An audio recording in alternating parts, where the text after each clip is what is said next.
endo kar thieth mar West Karachuonyo mos piny owacho ne omedo mano endo mabende en West Karachuonyo thuolo mar bedo koda kamano project maduong' ahinya mar pimo kawo omenda madiroma $420,000.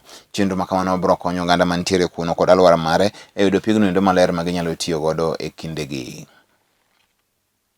Lighting to solar, and this is the second project in Homa Bay County.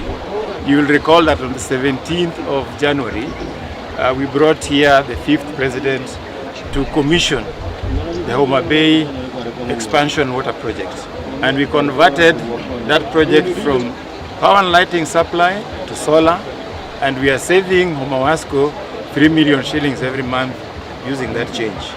So we are also coming here to change the burden for the West Karachuonyo people by 70 to 90% on energy.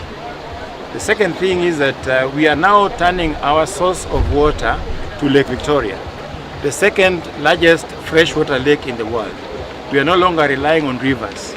So that's the first step. So our phase one of this current intervention is to enhance the capacity at the intake to be able to abstract additional water and also bring the capacity up here to 4,000 cubic meters per day.